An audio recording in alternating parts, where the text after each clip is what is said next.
안녕하세요. 김태형 목사입니다. 뚜벅뚜벅 메시지. 오늘은 요한 2서 묵상입니다. 주님을 이용하지 말고 사랑하라.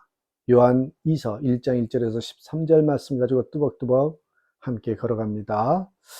어떤 날 한 랍비가 제자들에게 이렇게 말하였습니다. 진리는 길에 널려있는 돌멩이처럼 흔한 것이란다. 그러자 한 제자가 랍비에게 물었습니다. 선생님, 진리가 그렇게 흔한 것인데 왜 사람들은 진리를 터득하지 못합니까? 랍비는 다시 대답합니다. 그거야 사람들이 허리를 굽히기 싫어하기 때문이지. 허리를 굽히기 싫어하기 때문에 돌을 줄 수가 없단다. 우리가 진리를 터득하지 못하는 것은 겸손히 허리를 굽으려 구하지 않기 때문입니다.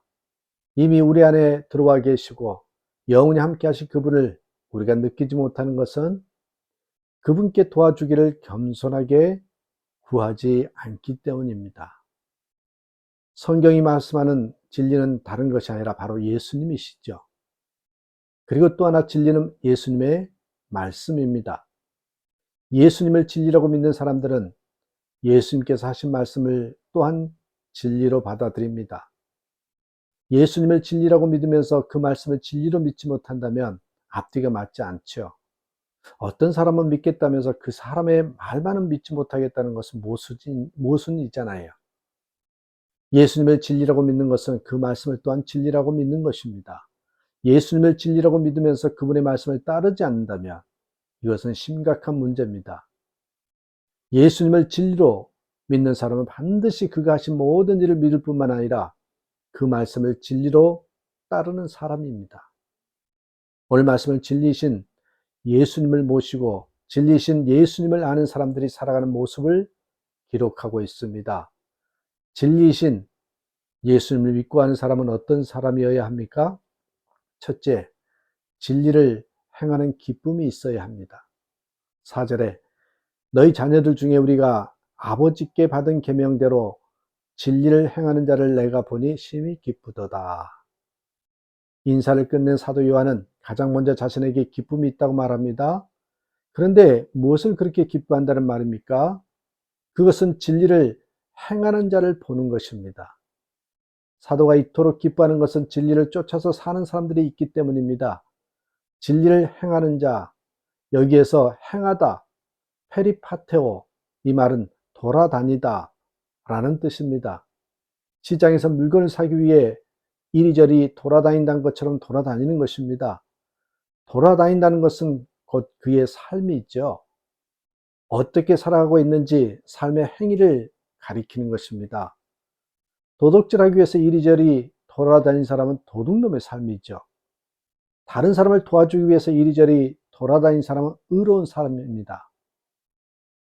전도하기 위해서 이리저리 돌아다닌 사람은요, 전도를 행하는 삶이죠. 우리는 진리를 따라서 행동하는 삶이어야 합니다. 우리는 진리의 중심이 되어야 됩니다. 본이 되어야 됩니다.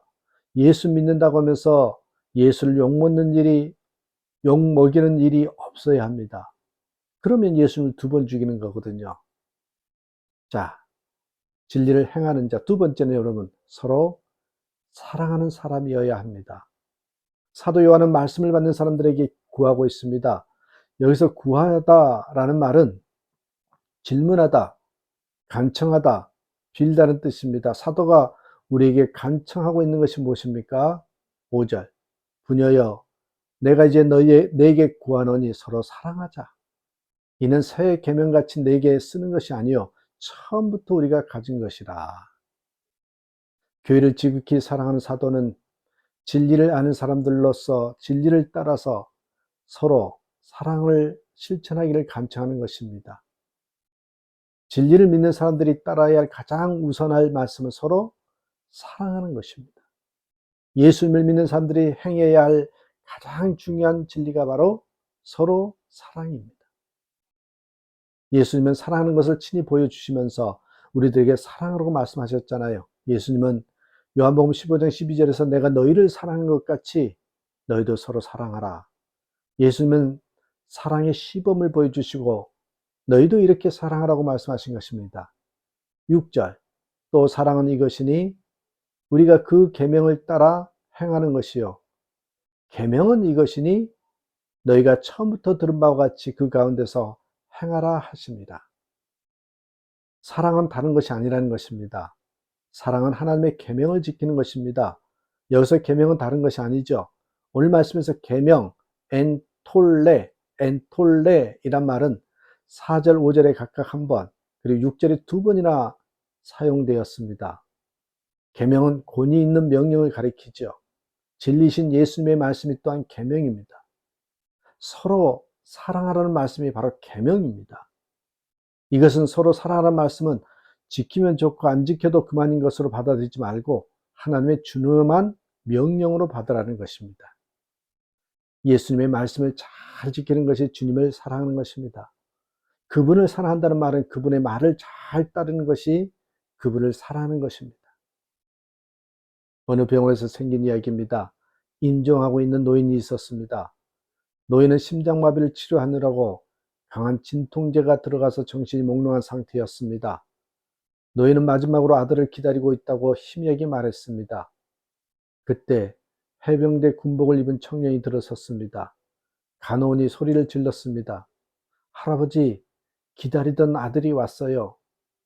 노인은 말없이 손을 내밀었습니다. 군인은 그 손목을 꼭 잡았습니다. 그런 상태로 시간이 흘렀습니다. 간간히 간호원이 들어와서 상태를 확인하고 돌아갔습니다. 그 군인은 밤새도록 그 손을 꼭 놓지 않고 있었지요.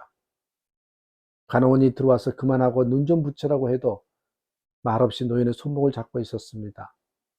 새벽에 노인은 세상을 떠났습니다. 청년은 간호원에게 물었습니다. 이분이 누구신가요? 간호원이 놀라서 물었습니다. 당신 아버지가 아닌가요? 청년이 말하죠. 전혀 아닙니다. 그러면 왜 손목을 그렇게 꼭 잡고 밤을 새우셨나요? 청년이 말합니다. 내가 이번에 손목을 잡자 이번에 눈동자가 빛나고 있었습니다. 내 손을 꼭 쥐어 주었습니다. 나는 그 눈빛을 실망시킬 수가 없었습니다. 그래서 임종까지 붙들고 있었습니다. 이것이 사랑입니다. 서로 사랑하는 것이 예수님을 사랑하는 것입니다. 예수님의 계명을 지키는 것입니다. 우리는 주님을 이용하지 말고 주님을 사랑해야 합니다. 사랑하라는 예수님의 계명을 지키는 것이 예수님을 사랑하는 것입니다. 진정 주님을 이용하지 않고 주님을 사랑하며 살아가는 저와 여러분 되시길 주님의 이름으로 축복합니다. 감사합니다.